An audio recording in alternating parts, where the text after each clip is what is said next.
Olá, eu me chamo Lucas Souza e esse é o MatCast, um projeto realizado por estudantes de matemática da Universidade do Estado do Pará, com a parceria do Centro Acadêmico do curso.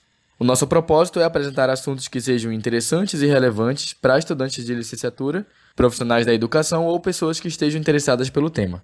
Os tópicos vão ser abordados por nós, estudantes da UEPA, geralmente com a participação de outras pessoas da nossa comunidade acadêmica.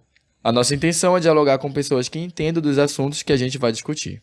Nós esperamos que os programas possam, de algum modo, contribuir para a formação dos ouvintes e desejamos que você aproveite os episódios desse podcast.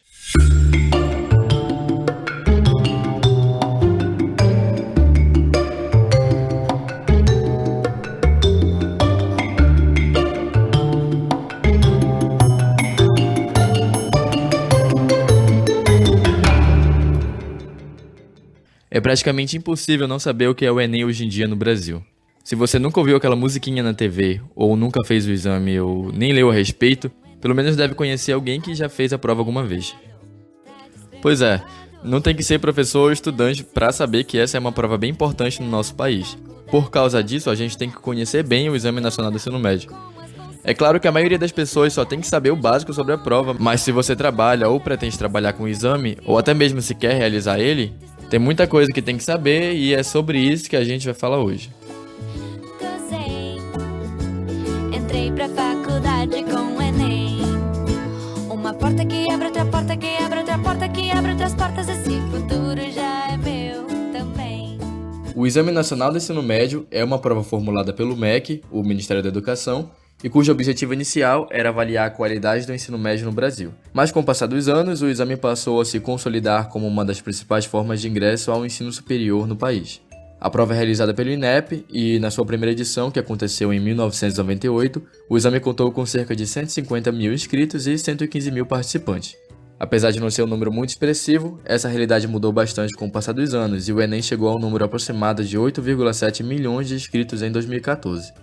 Além de ser critério para a inscrição de programas como o ProUni, o SISU e o FIES, o Enem também já serviu como certificação do ensino médio, já foi critério para a seleção de bolsistas do Ciências Sem Fronteiras e atualmente também é utilizado como forma de ingresso em diversas universidades estrangeiras. Em 2018, o Enem completou 20 anos e, nessas 2 décadas, várias mudanças ocorreram na prova. Até 2008, por exemplo, ela possuía apenas 63 questões, além da redação, o que é bem diferente do que ocorre hoje em dia. Para fazer a prova agora, a gente tem que enfrentar 180 questões, além da redação. Claro que isso mostra a evolução do exame, porque não apenas o número de questões aumentou, como também a quantidade de competências e habilidades que são avaliadas. Mas eu falei em habilidade e competência sem nem explicar o que é. Isso porque quem vai explicar melhor é o professor Jorge Castro, que é especialista no Exame Nacional do Ensino Médio. O professor realiza consultorias, palestras e formações a respeito do tema, e trabalha com o Enem há vários anos. A gente separou algumas perguntas que vão nos ajudar a entender melhor a estrutura da prova e a esclarecer o que temos que saber para iniciar um trabalho pedagógico nesse sentido. E é o professor Jorge que vai responder a todas elas. Professor Jorge, fale um pouco sobre a sua formação e sobre o seu trabalho com o Exame Nacional do Ensino Médio. Olá, eu me chamo Jorge Castro, sou especialista no Exame Nacional do Ensino Médio e essa minha caminhada de estudo do Enem, né, ela começa desde a universidade, quando já como acadêmico eu tentava entender esse processo. Eu me formei nos anos 2000, portanto 2 anos depois da primeira edição do Enem, que foi em 1998. Daí então veio primeiro a curiosidade de entender o que era esse exame, que na época não era um exame muito de grande dimensão como ele é hoje. Mas essa curiosidade, que era uma curiosidade profissional, uma curiosidade de professor, ela acabou virando um objeto de pesquisa para mim. De modo que depois eu fiz o mestrado sobre o Exame Nacional do Ensino Médio. O meu mestrado foi sobre esse tema. E o doutorado agora também está sendo sobre isso. Então, o que me encaminhou para o Exame Nacional do Ensino Médio foi o lado profissional, que depois virou aí um objeto de pesquisa, um objeto de estudo sobre o qual eu me debruço hoje e sobre o qual também eu ministro palestras, formações, enfim. Tenho muitas atividades relacionadas ao Enem que eu desenvolvo. Certo, o Enem ele é um exame que foi criado em 1998 e ano passado nós tivemos um dado que mais de 60% das universidades estão utilizando ele para o seu acesso. Mas qual a diferença entre o Enem e os vestibulares tradicionais? Olha só, essa pergunta é uma pergunta muito interessante, porque é muito comum a gente ver na imprensa, claro, a imprensa ela não é especializada em avaliação, então, mas é muito comum a gente ver na imprensa, que não é especializada em avaliação, a ideia de querer reduzir o Enem a uma prova de vestibular. Ele não é. Ele pode ter semelhanças, e tem, é claro, semelhanças com uma prova de vestibular, mas ele tem coisas que o distanciam enormemente. Você, por exemplo, tem no Enem um exame que tem uma elaboração descentralizada. Quem elabora as questões do Enem? Professores de todo o Brasil, de universidades federais, na verdade instituições federais, que envolvem as universidades federais, os institutos federais, as escolas de aplicação, as escolas militares e por aí vai. Você tem uma elaboração descentralizada, você tem uma pré-testagem das questões que vão estar presentes na prova, você tem um banco de questões que a gente chama de Banco Nacional de Itens, de onde vai sair a prova. E, por fim, você tem um tratamento através de modelos matemáticos, que é a TRI, a teoria da resposta ao item, que a gente não usava isso nos vestibulares tradicionais. O que a gente usava nos vestibulares tradicionais é uma teoria chamada teoria clássica dos testes. Na TRI, a gente usa também teoria clássica dos testes, mas associadas a um conjunto bem sofisticado de modelos matemáticos que permite a gente fazer uma avaliação em larga escala, muito confiável e, acima de tudo, valorizando o conhecimento do aluno. É praticamente impossível, não é nem um aluno ter um êxito através de chute, por acerto ou acaso, por exemplo. Então, esses são os pontos fundamentais que diferenciam o Enem de um vestibular tradicional, de uma prova de vestibular feita por uma instituição aí, tradicional de ensino.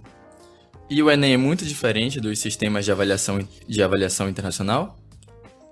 Olha, eu posso dizer para você uma coisa, essa sua pergunta ela é complexa.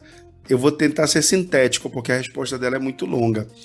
Mas assim, o exame, ele não se difere muito dos exames que acontecem no resto do mundo, como, por exemplo, nos Estados Unidos, o SAT, ou na França, o Baccalaureat, ou na Alemanha, o Abitur, ou na China, o Gaokao.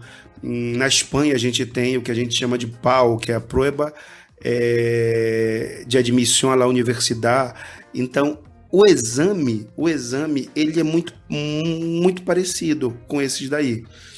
O processo é diferente.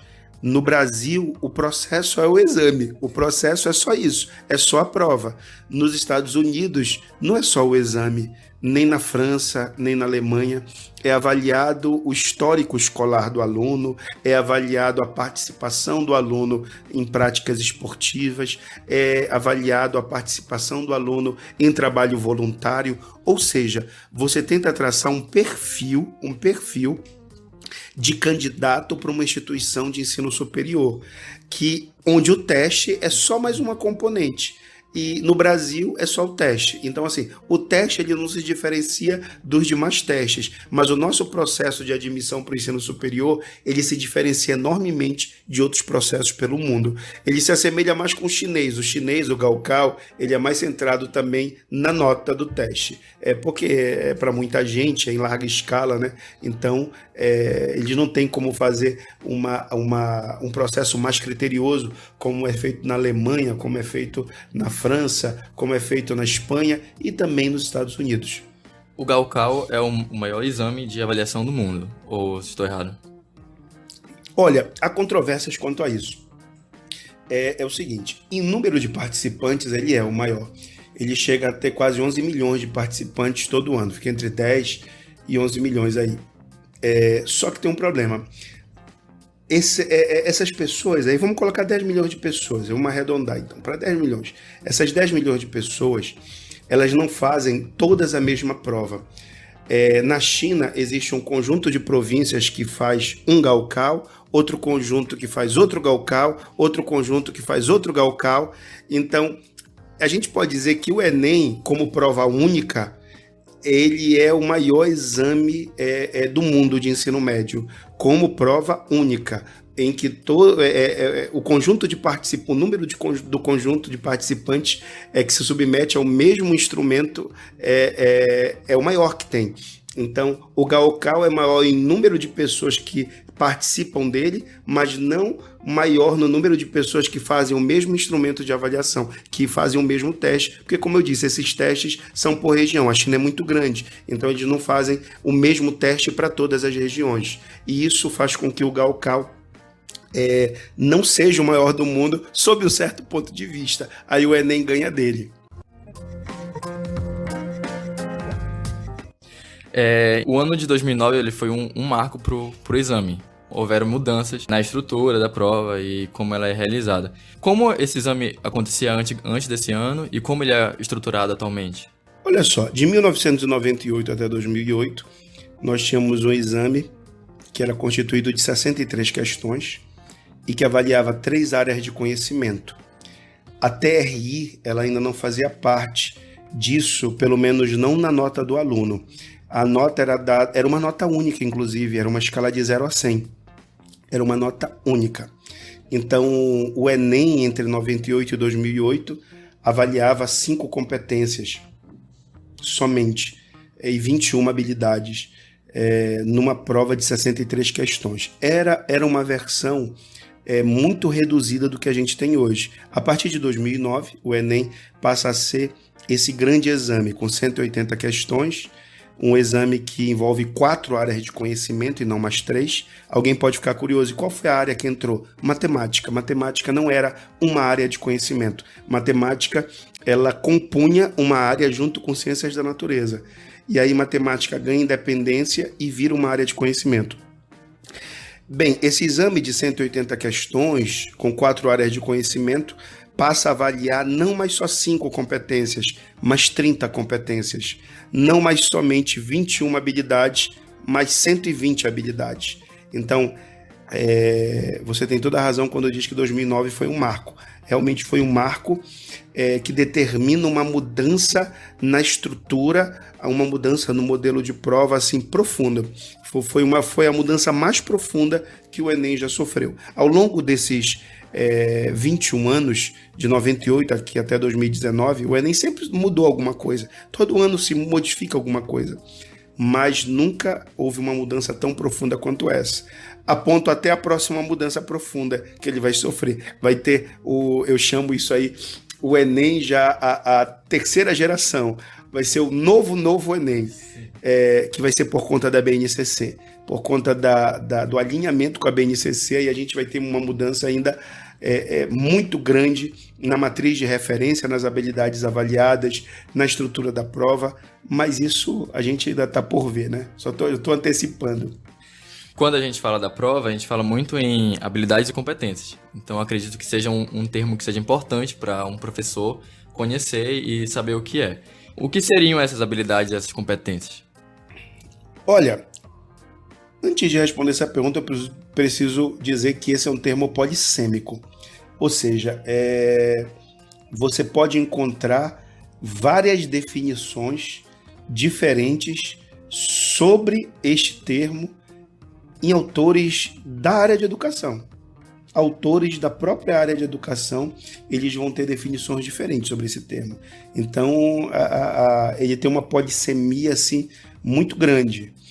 No entanto, claro, apesar de eu ter definições distintas, há alguma coisa em comum entre elas, porque também elas não podem ser diametralmente opostas.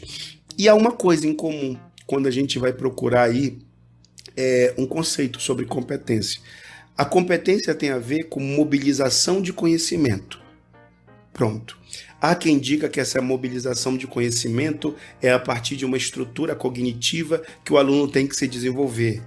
Há quem diga que essa mobilização de conhecimento é uma mobilização de conhecimento que deve ser feita a partir do contexto do aluno, de uma análise contextual que surge a partir da criticidade dele. Tem muita coisa que se pode falar sobre isso, mas o fato é que competência tem a ver com mobilização de conhecimento.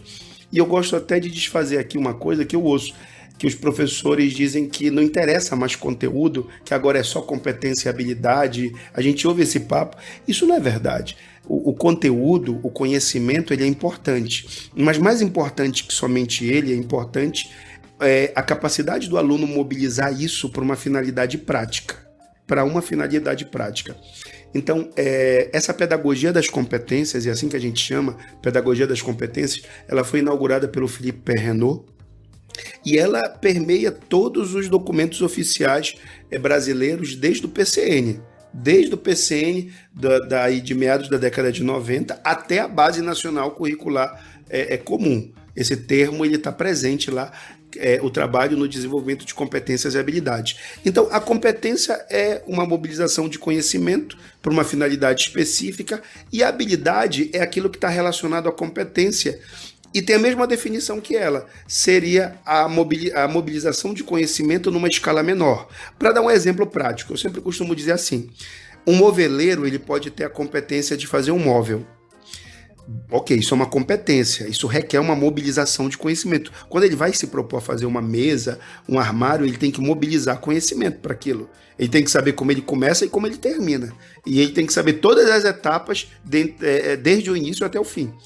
Isso requer dele algumas habilidades. Ele tem que saber selecionar o material, ele tem que saber cortar, ele tem que saber montar, tem que saber pintar, ele tem que saber fazer acabamento, tem que saber, enfim, uma série de coisas. Isso são as habilidades. Então, a mobilização de conhecimento numa escala maior é o que a gente chama de competência. E a mobilização numa escala menor, que serve à competência, é o que a gente chama de habilidade.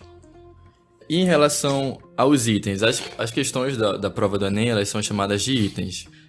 Como você pode explicar melhor? Mas como que ocorrem essas escolhas e o que diferencia um item de uma questão?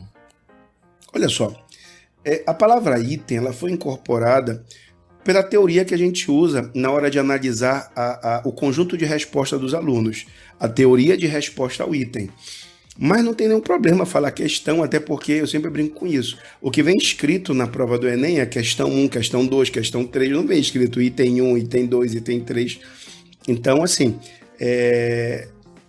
só para que se entenda, o que é um item? O que a gente chama de item numa avaliação como o Enem? Um item, ele é uma questão que tem critérios rigorosos de elaboração. Então eu posso dizer que todo item é uma questão, mas nem toda questão é um item. Então o item ele tem uma estrutura a ser seguida, texto base, enunciado, alternativas. O item tem também critérios para as alternativas. As alternativas erradas têm que ser distratores, ou seja, alternativas plausíveis, hipóteses plausíveis de raciocínio do aluno, e por aí vai. Então o item ele é uma questão que tem um rigor de elaboração, ele tem um critério técnico de elaboração, e é isso que está presente no Enem. O que nós temos no Enem são questões do tipo item, né, que passam por esse critério de elaboração. E para a gente avaliar se esses critérios foram seguidos e se eles vão ser realmente producentes, os itens ainda passam por uma pré-testagem ainda vale a pena ressaltar isso. Todas as questões que estão presentes no Enem já passaram por uma pré-testagem. Esses itens foram pré-testados aí, que é para ver se realmente eles foram elaborados a contento. Essa é uma outra diferença de uma prova de vestibular. Você, comentando ainda a pergunta que você me fez anteriormente, né? As provas de vestibular não tinham isso, essa pré-testagem que o Enem tem dos itens. E o TRI, que é a teoria de resposta ao item utilizada no Enem. Após o exame, como que é calculada a nota do aluno com o TRI? Olha, essa resposta ela também é complexa. Eu vou tentar simplificar ao máximo ela aqui, sob risco de cometer algumas imprecisões. Mas vamos lá. O que acontece? No Enem se avalia cada área de conhecimento. Não existe no Enem uma nota para biologia, para física e para química. Existe uma nota de ciências da natureza. Não existe uma nota para história, geografia, filosofia, sociologia. Existe uma nota de ciências humanas. Pois bem, dito isso, é bom você pensar uma coisa. As 45 questões de ciências da natureza, de ciências humanas, de linguagens, de matemática, elas são avaliadas num conjunto só. Esse conjunto, ele tem aí, em média, um quarto de questões que são fáceis, 25%, um quarto de questões que são difíceis e 50% de questões de nível médio. Então é dividido assim. Então aqui embaixo, na base, eu tenho um quarto de questões fáceis, no topo eu tenho um quarto de questões aí difíceis e eu tenho metade, 50% de questões de nível médio. Bem, a nota do aluno ela vai ser dada de acordo com a coerência do conjunto de respostas dele. E o que é a coerência do conjunto de respostas? É o conjunto de respostas dele fazer sentido. Por exemplo, se um aluno ele acerta 20 questões, vou dar um exemplo aqui, 20 questões. Primeiro que se ele acertou 20 questões, ele não é um aluno que eu posso dizer que ele está altamente preparado naquela área de conhecimento. 20 de 45, então isso já me traz uma informação. Ele é um aluno de proficiência média para baixa proficiência. Ele é um aluno de uma proficiência ali que está no meio. Ótimo. Esse aluno, ele me mostra que acertou uma grande quantidade de questões difíceis. E me mostra que acertou poucas questões fáceis e médias.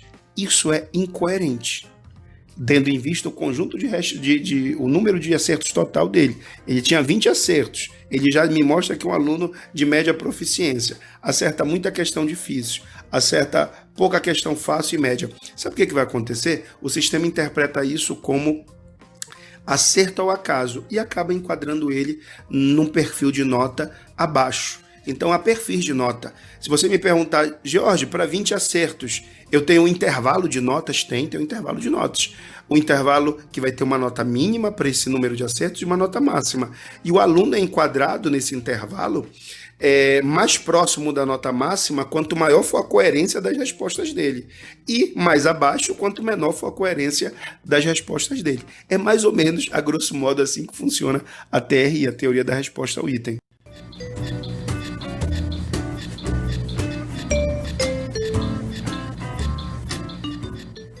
Ocorreram algumas mudanças mais recentemente no Enem. Uma delas foi os dias da prova. Anteriormente elas ocorriam aos sábados e aos domingos, consecutivamente. E agora elas ocorrem em 2 domingos. E também houve alguma mudança em relação ao tempo da prova. Essas mudanças, elas impactaram no desempenho dos alunos? E o que aconteceu depois em relação ao desempenho dos alunos? Olha só, a gente não tem um estudo sobre isso. Então eu vou falar para você o que as pessoas me passam como impressão. Essa mudança que aconteceu a partir do ano de 2016, ela foi muito bem-vinda. Por quê? Porque a gente conseguiu agregar provas que tinham o mesmo perfil, que tinham alguma coisa em comum. Por exemplo, eu colocar linguagens humanas e redação no mesmo dia, isso faz um sentido. Isso realmente gera um ganho para o aluno, porque aquele dia é o dia das disciplinas que não, das áreas de conhecimento e das disciplinas, consequentemente, que não tem cálculo. Então, isso dá para ele um certo conforto. Claro, uma semana depois ele tem que enfrentar matemática e ciências da natureza, mas ele já se preparou para isso. Eu achava incoerente eu ter, por exemplo, um modelo antigo, onde eu tinha linguagens, matemática e redação. Isso não fazia muito sentido. Em contrapartida, eu tinha ciências humanas e ciências da natureza juntas. Mas a principal mudança não foi só essa. Queria chamar a atenção para você de uma coisa. Foi a mudança de eu deixar de ser tudo num final de semana, no sábado e no domingo, e passar a ser em 2 domingos. Essa foi uma mudança assim, realmente muito aprovada. Eu não conheço ninguém que diga que não gostou disso. Por quê? Porque as provas sendo sábado e domingo, uma seguida da outra, isso era extremamente cansativo. Extremamente cansativo. E claro que isso acabava impactando no desempenho dos alunos. Eu não tenho dúvida que se a gente fizer um estudo sobre isso, a gente vai conseguir encontrar alguma coisa que evidencie isso que eu estou falando, que é uma impressão, mas que a partir das impressões, às vezes, geram na gente algumas coisas que levam a gente a pesquisar. Então isso daí seria uma boa pesquisa, inclusive, a ser feita sobre isso daí. Em 2014, a gente teve a maior quantidade de inscritos no Enem desde 2011. Então, foram mais de 8 milhões de inscritos. Porém, em 2019, a gente teve a menor quantidade de inscritos desde essa data também. Foram um pouco mais de 5 milhões. Por que esse número de inscritos no Enem tem caído nos últimos anos? Olha só, há uma explicação para isso. A primeira delas é que em 2016, a partir de 2016, o Enem deixa de valer como certificação do ensino médio. Então a gente tinha uma grande quantidade de pessoas que a partir de 2016 foram gradativamente, até hoje, elas estão deixando de fazer o Enem para certificação do ensino médio. Essa prova passou a ser o Enseja, que acontece sempre no mês de agosto. Então quem quer a certificação do ensino médio faz a prova do Enseja em agosto. Então isso já retirou do Enem um grande contingente aí, de pessoas que iam fazer a prova tentando a certificação do ensino médio. Esse é um dos motivos. Segundo motivo. O segundo motivo que eu aponto é que as regras elas ficaram mais severas. Antigamente a pessoa podia se inscrever, não comparecer, e no ano seguinte ela se inscrevia de novo, e se ela não comparecesse também não tinha nenhum problema. Hoje a regra é, você se inscreveu, conseguiu gratuidade, que é muito bom lembrar que a maior parte das pessoas que participam do Enem não pagam. A maior parte delas não pagam. É reduzido o número de pagantes no Enem. Reduzido, muito reduzido mesmo. O que é que vai acontecer? Então, essa pessoa não participava um ano, não participava o outro. Isso gerava realmente um prejuízo aí para o governo federal. E a regra mudou. A regra diz hoje que a pessoa, se ela não participar um ano, no ano seguinte, ela tem que apresentar uma justificativa. Porque senão, no ano seguinte, ela perde a gratuidade. Ela vai perder a gratuidade, aí ela vai ter que pagar a taxa de inscrição. Esse é o segundo fator. E um terceiro fator é que realmente a taxa de inscrição ela vem ficando mais cara. Eu não apontaria esse como principal.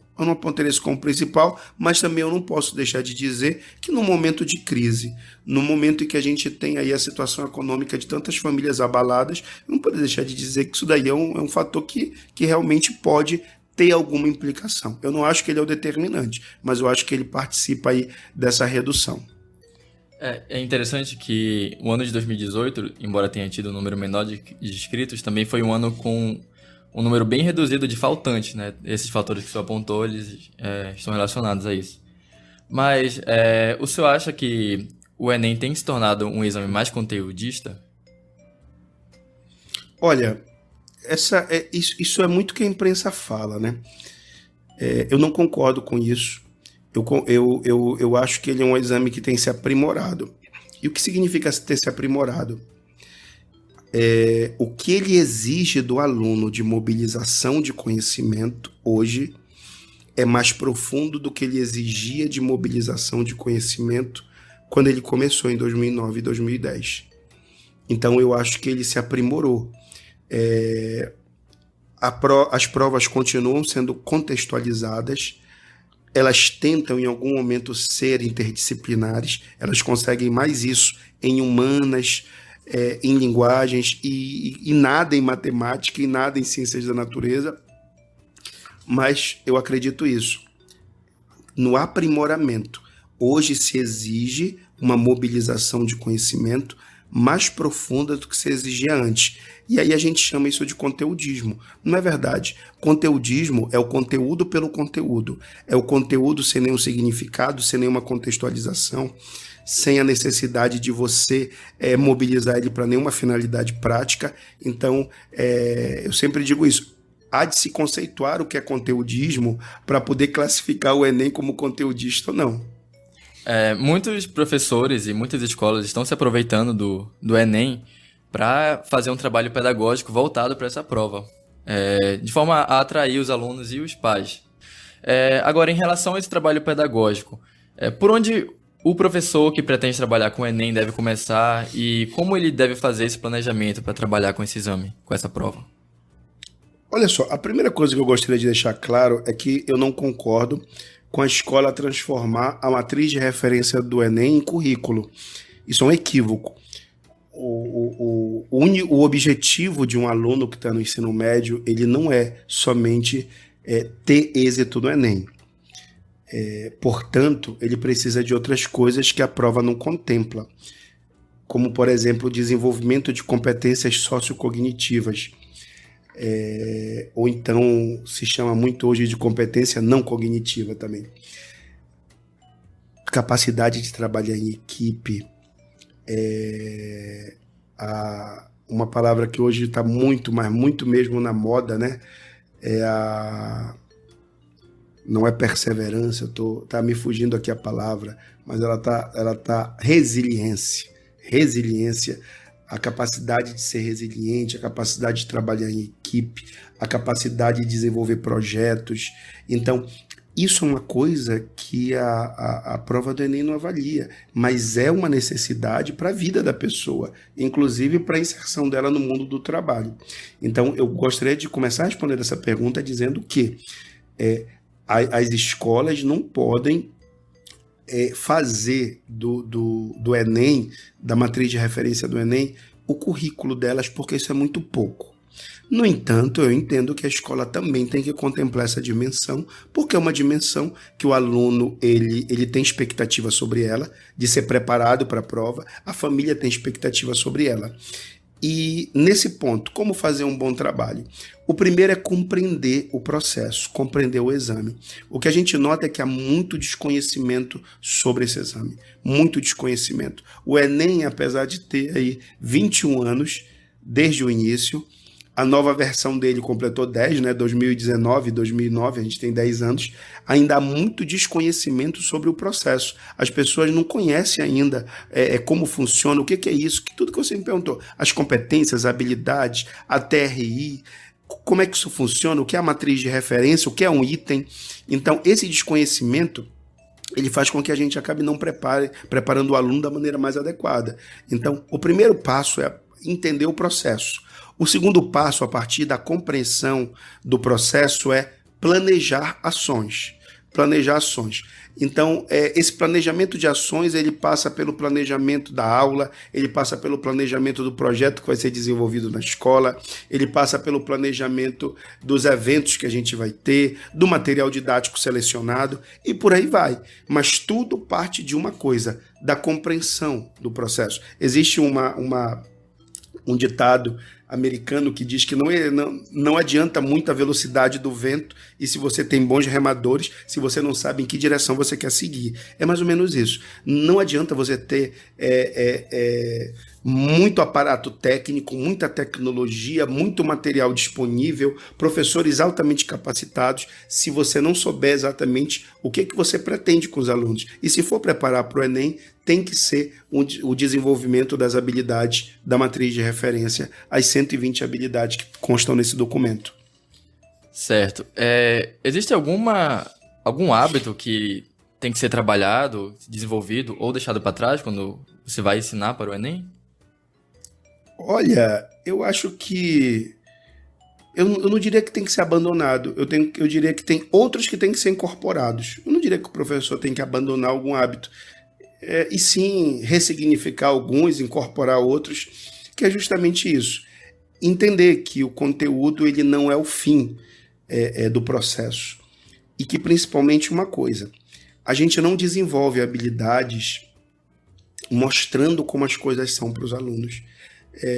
Às vezes, quando eu dou cursos aí de formação de professor, eu falo para eles sobre o que é desenvolver habilidades e os professores me dizem assim, não, mas isso eu falo para os alunos, tudo isso eu falo. Eu digo, mas não adianta, ninguém desenvolve habilidade falando para o outro. A gente desenvolve habilidade colocando ele para fazer alguma coisa. Então, o nome já diz, desenvolver habilidade. Então, Os portugueses têm até um termo bem interessante sobre isso.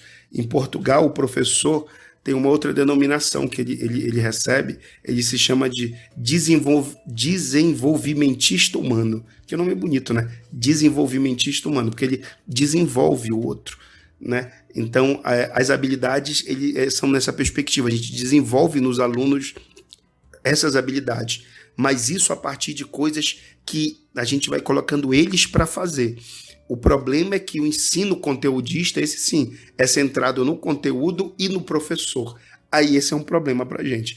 Então, eu diria que não são hábitos que têm que ser largados, mas outros que têm que ser incorporados. E o que o senhor, que recado o senhor daria, ou que conselho o senhor daria para os alunos que vão se submeter ao exame?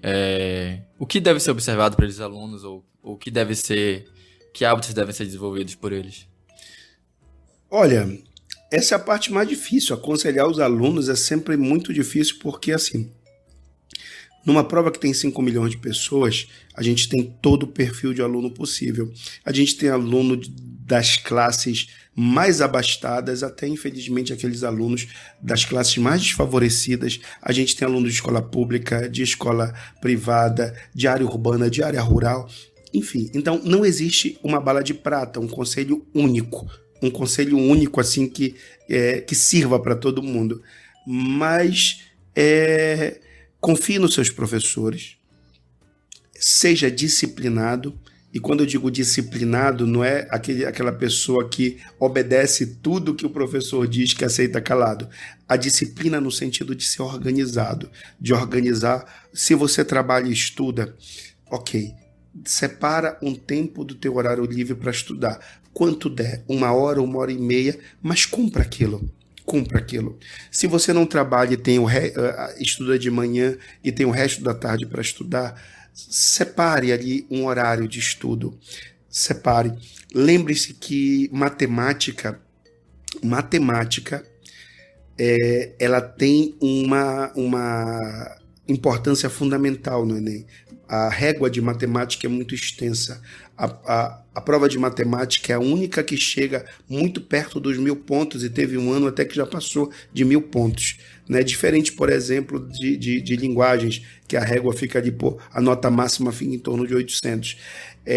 Redação também tem um papel fundamental. Matemática e redação são duas que têm uma importância fundamental. Então, assim, você tem que produzir, tem que se debruçar e produzir mesmo. Não adianta só ficar vendo o professor falar sobre como é fazer uma boa redação. Você tem que fazer.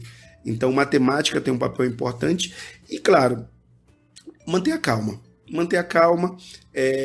Ser organizado e seguir um plano. Foi como eu disse ainda há pouco. Não adianta você querer vento favorável, tá num barco e querer bons remadores se você não souber onde que você quer chegar.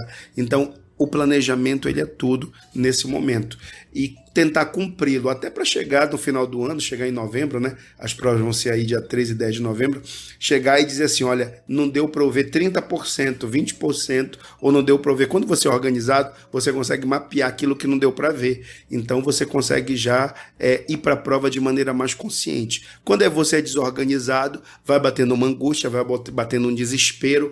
À medida que se aproxima a prova, você vai ficando cada vez mais angustiado, e essa condição emocional realmente não favorece. Algumas mudanças foram anunciadas nos últimos dias em relação ao Enem, e uma delas é o Enem digital. Na verdade, essa foi o principal tema discutido. É uma proposta em que até 2026 todas as pessoas que façam o exame façam ele usando computadores e de forma digital. O que vai mudar com a implementação desse Enem digital? Olha, o Enem digital, ele é algo que vai ser ainda muito polêmico. Por quê?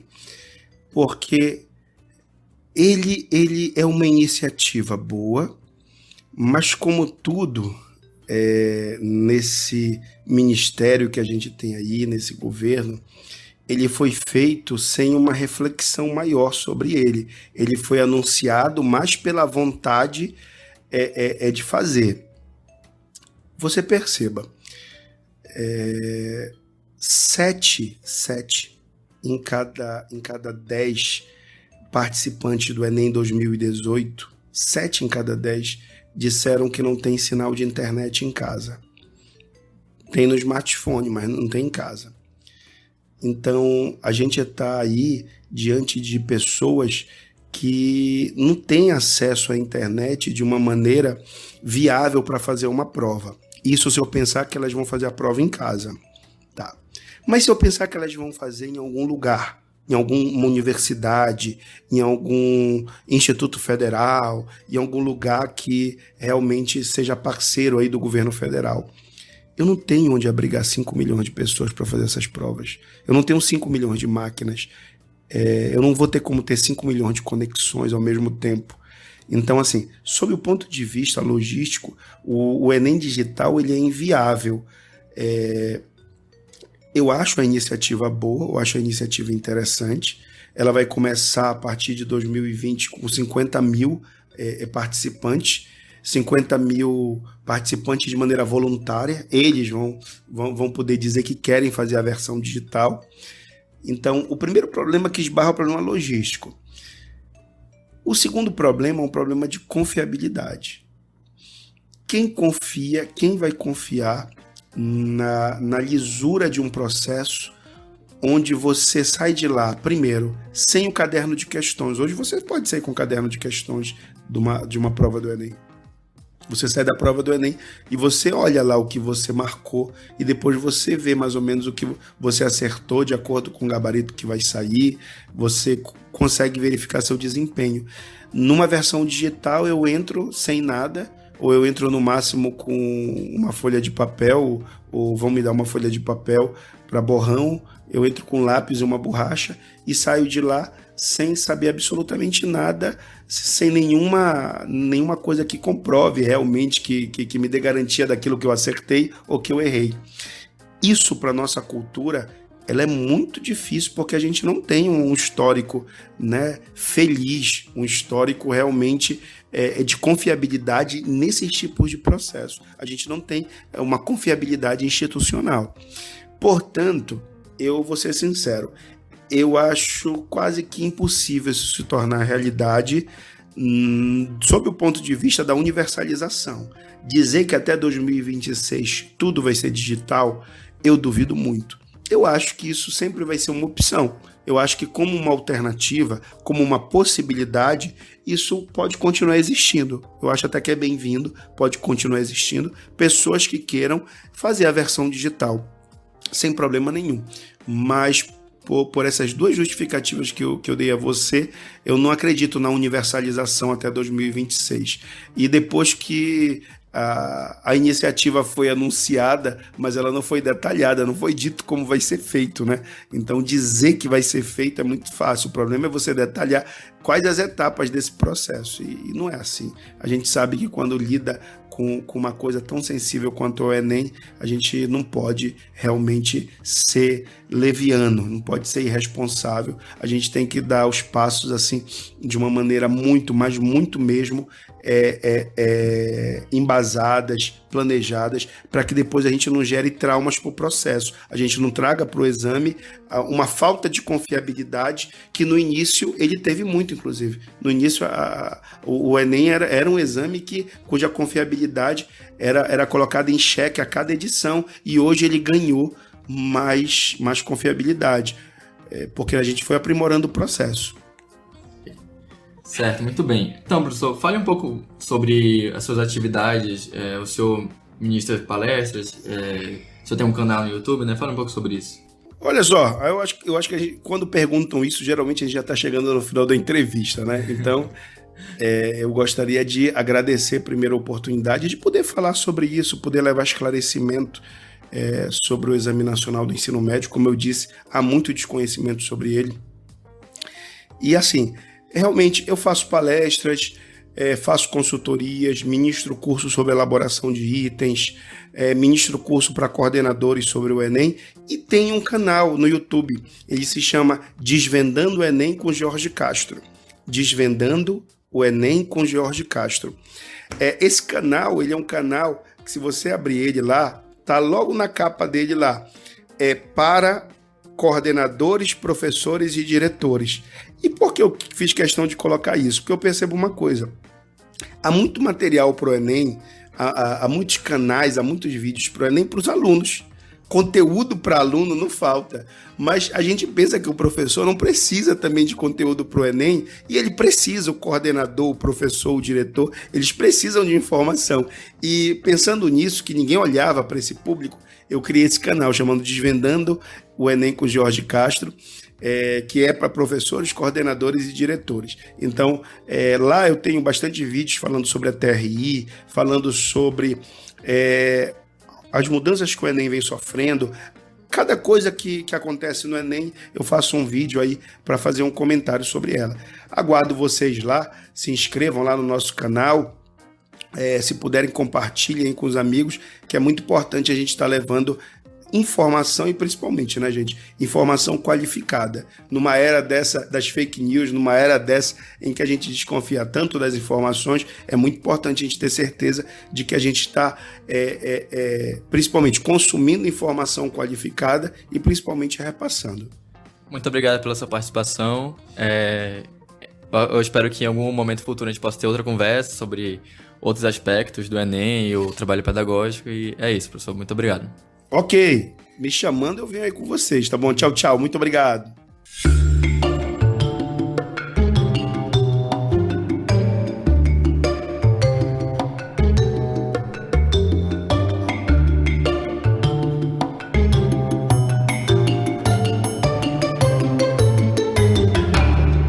Esse foi o programa de hoje. A gente agradece pela sua atenção e até a próxima.